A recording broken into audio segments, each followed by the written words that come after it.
Daily. Taste the Daily.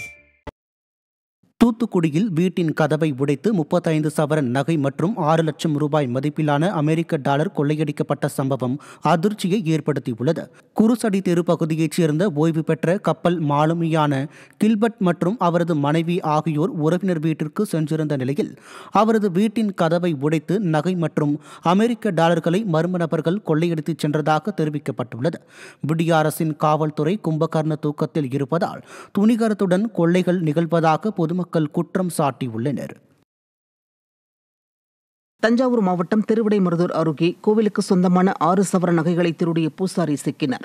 Kanjanur கிராமத்தில் உள்ள சீதளா மாரியம்மன் கோவிலில் நகைகள் வைத்திருந்த பீரோவின் சாவி மாயமானதாக பூசாரி லட்சுமணன் தெரிவித்த நிலையில் பூட்டை உடைத்து பார்த்தபோது பெரும்பாலான நகைகள் இல்லாதது தெரிய வந்துள்ளது. இதுகுறித்து புகார் அளிக்கப்பட்ட நிலையில் 6 சவர நகைகளை திருடி பூசாரி லட்சுமணன் அடகு வைத்தது தெரிய வந்த நிலையில் அவர் சிக்கினார்.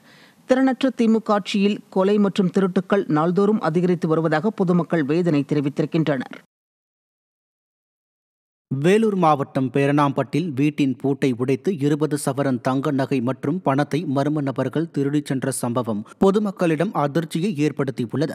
ஆதம்சா தெருவைச் சேர்ந்த தமிம் ரசிதா இரவு நேரத்தில் அருகில் இருந்த தாயார் வீட்டிற்கு சென்றுவிட்டு மீண்டும் தனது வீட்டிற்கு திரும்பினார். அப்போது அவரின் வீட்டின் கதவு உடைக்கப்பட்டு பீரோவில் இருந்த 20 சவரன் நகை மற்றும் பணத்தை மர்ம நபர்கள் திருடிச் சென்றதைக் கண்டு அதிர்ச்சியடைந்த ரசிதா புகார் கொடுத்தார்.